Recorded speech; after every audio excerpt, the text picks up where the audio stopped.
There is no such thing as perfect. Nothing in this world comes close enough. Your life is not perfect. Our planet is not perfect. My wife is not perfect. Colleen is a beautiful person. That's the first thing I'll say, and the only thing I say to my friends and family. She's always optimistic and has a great sense of humor. We met 15 years ago in a motel thanks to a funny incident. I locked myself out of my room while wearing nothing but underwear. I knocked on her door because I didn't know what to do. Colleen was so kind and she wanted to help.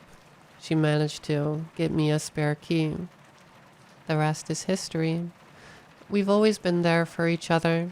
She helped me get through tough times, and what's most important is, she knew how to listen.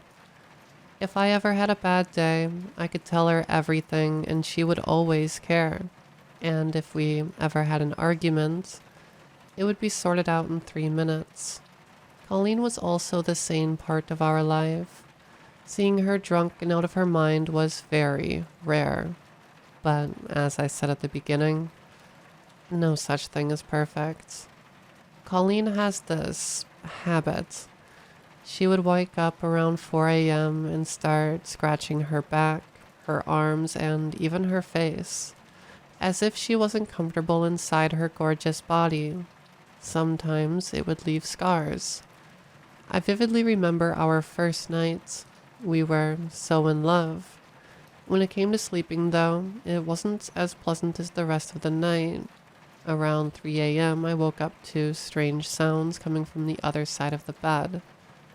Scratching sounds. I didn't pay attention at first. I got worried when the scratching didn't stop after a few seconds. "You alright?" I asked. "Yeah, my skin just itches." "Okay then," I said after turning over and fell asleep shortly after. In the morning, while I was preparing breakfast for my then girlfriend, I froze when I saw her face. "Oh my God, Colleen, what's wrong with your face and arms?" I squeaked. Colleen was covered in red scars and scabs. Her fingernails were covered in dried blood. She was unrecognizable. "John, we need to talk." She explained her habit to me, and I had a tough time trying to get along with it. Doctors couldn't help. Shrinks couldn't help. That's what she told me, at least. "I'm sorry, John. That's just who I am. I can't change it." She was too good to leave. I had to ignore her only flaw. I also never got to meet her family. She would regularly talk to her mother over the phone, but her parents have never seen their daughter's husband. She never even let me speak with them. To me, they were ghosts. Over the past few years, the habit has fluctuated quite a bit. Sometimes the wounds are nasty, and she has to treat them in the morning, though sometimes they're minor. It depends on the weather. Apparently, the worst is always in the winter. Today the phone ringing woke us both up. "Hello?" I said while still sleeping. "Hi, John. It's Angela. Did I wake you up?" "No, not at all. What do you need?" I replied. "My TV's not working. Can you please come over and try to fix it?" "Have you tried turning it on again?" I said. "I haven't. It's just cut to black while I was in the kitchen. I'll try that now." I lay on my bed with the phone to my ear. "Who is it?" my wife asked, who had just woken up. "It's Angela. Her TV's not working." I could hear the TV button clicking on the other side of the line. "Yes, it works now. Thank you for your help, sweetheart," she said and hung up. "Bacon and eggs?" I asked Colleen. She smiled and nodded. While we were having breakfast, I was looking at her the way I was on our first date. She didn't have a single scar in that motel. Did it all start when she met me? Am I somehow the problem? The sound of the doorbell intercepted the flow of my dark thoughts. "I'll get it," Colleen said, and placed her knife and fork on the plate. My wife opened the door to see our only neighbor carrying a crocheted basket with a paper bag. I couldn't tell what was in it. Yeah, Luis and Angela are our only neighbors. Due to my wife's habit, she felt the need to isolate ourselves in a forgotten forest. The elderly couple moved in 2 weeks ago. It's okay because their house is not really next to ours. They've never really bothered us in any way. Luis and Angela were just an elderly couple minding their own business. This morning they needed something. "Hi, Luis. How can I help you?" my wife asked. "Hey, Colleen. I'm terribly sorry to bother you, but can I please borrow an egg?" We were a little confused. "Yeah, sure," she said after thinking for a bit and told him to come in. He kind of froze when he saw me, as if he wasn't expecting me to be there. "Hello, John," he said. "Hi, Luis." I watched him as he was wandering around our dining room while my wife was looking for eggs in the fridge. "It's a nice day for a walk," he said while I was finishing my meal. Luis was wearing a wool jumper and simple jeans. He had a beard and glasses. "Yeah, the lake's probably not frozen anymore," I said and got up. "How many eggs again?" my wife asked. "Actually, only one," he replied while looking at me. It didn't seem like anything was wrong with Luis. He was just an ordinary-looking countryside fella. "There you go, Luis," my wife said and gave him an egg. "Thank you. What happened to your face, if you don't mind me asking?" "Oh, you know, cats." She laughed, but I knew she was uncomfortable. "Okay then. See you." "Bye, Luis," my wife said and closed the door after he left. While we were cleaning up after breakfast, I was thinking about Luis. I hadn't talked to him since he moved in. I didn't even know his last name. "Have you ever talked to them?" I asked my wife. "I did say welcome 14 days ago." She laughed. I laughed too. I always loved Colleen's jokes. Today she was also prettier than ever. Behind those scars, I could see a lovely, delightful face. That's who my wife really is, I was thinking. After cleaning up, we both lay on the couch and I turned on the TV. We were 10 minutes into a movie when the phone rang. "Hello?" I picked up. "Hello, sweetheart. My TV's not working again." "Is it Angela?" my wife asked as I rolled my eyes. "I turned it on again as you told me. It worked for a bit, but now it's black again," Angela continued. I let out a sigh. "Okay then, I'll be there in 3 minutes. Don't touch it. Something's probably wrong with the cables." I hung up. After putting on my jacket, I kissed my wife. "Don't worry, I'll be back before you know it." She nodded, and I left the house.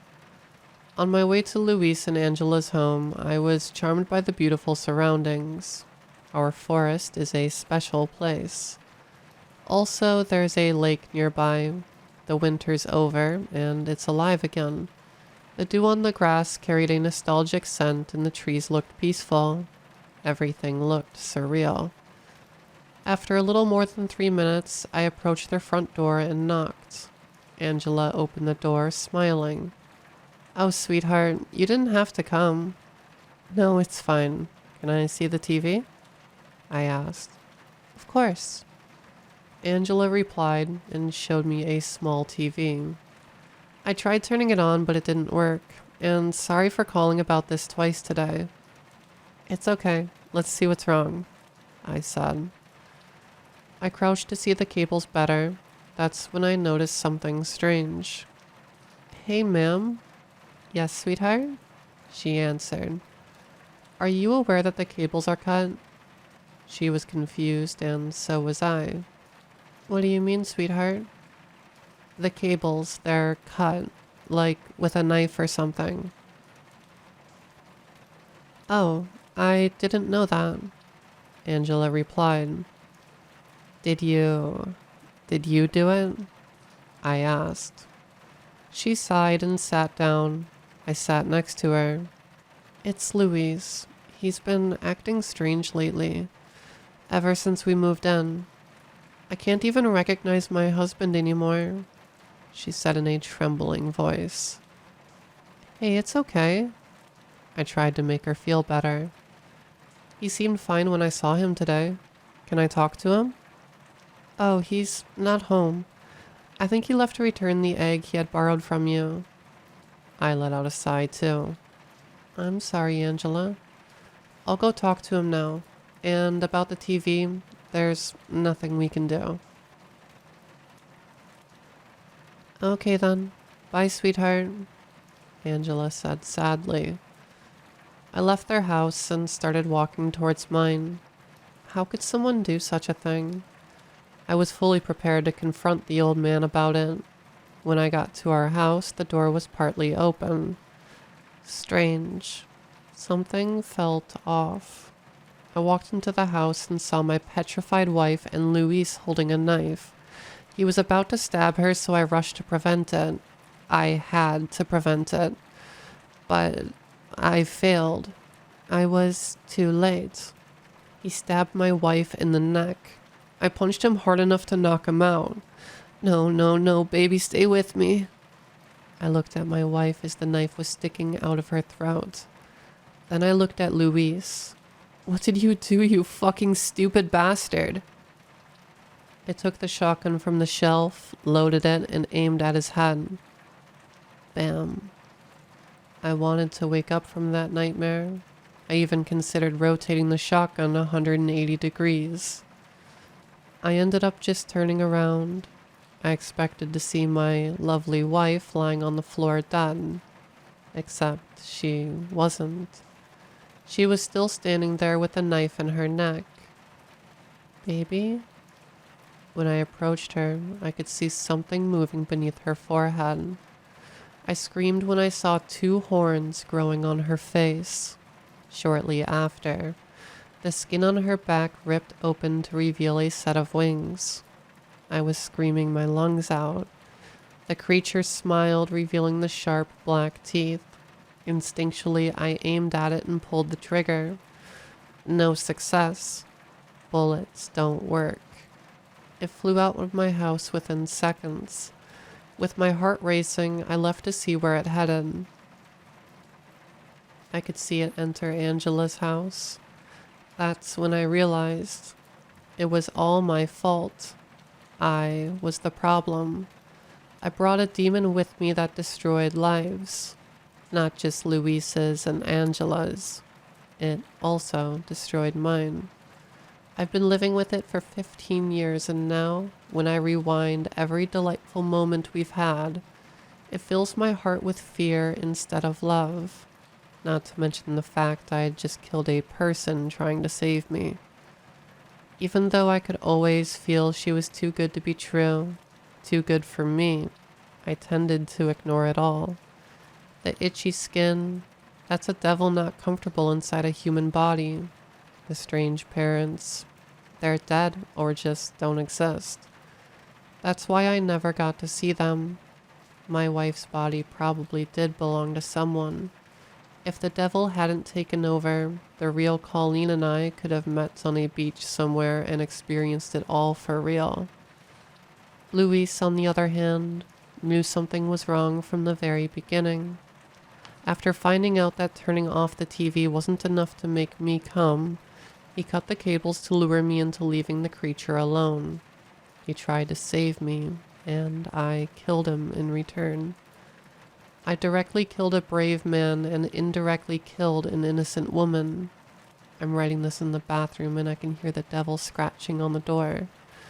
I guess it's done with pretending to be the person I love the most. Ironically, a lock brought us together, and it's currently the only thing keeping us apart.